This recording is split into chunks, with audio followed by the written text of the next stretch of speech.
This tree appears to be flourishing. It is capable of supporting the animals by providing shade. But what the animals cannot see are the tree's damaged roots. As the days pass, the disease in the tree's roots dwindles away at its leaves. The shade that the tree once provided diminishes, and without protection, the animals begin to suffer from the intense heat. As my dad began to lose his strength, my family started to burn in the sun. The worst part about it was that his disease was in his roots, invisible to us until it was too late. I was told about my dad's alcoholism during the fall of my grade 10 year. Things would occasionally begin to improve, but he was never able to shake the disease. I was always a hardworking student, and despite my messy family life, I continued to get good grades. My family's financial situation meant that I had to work as a lifeguard to pay for tuition. I had large aspirations and hoped to pursue a career in business. I wanted to become successful in the business world so I could make money and ensure that my kids wouldn't have to experience the same stress that I did.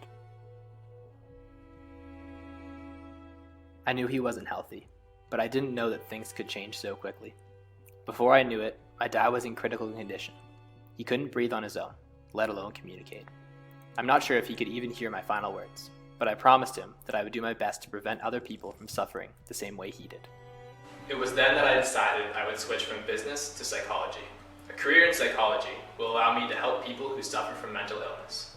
I want people to learn how to cope with their daily battles so they don't have to suffer the same way my dad did.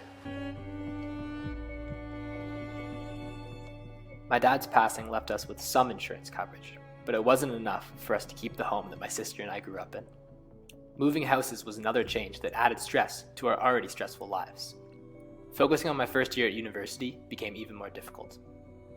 If we had adequate insurance coverage, it wouldn't bring my dad back, but we would have been able to grieve my dad's passing in our family home, the place where all our happy memories were made.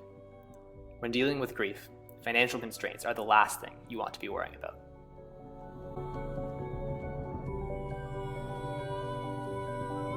Although I know now that I can't blame myself for my dad's death, I also know that I can't live with myself if I don't try to prevent other people from suffering the same way.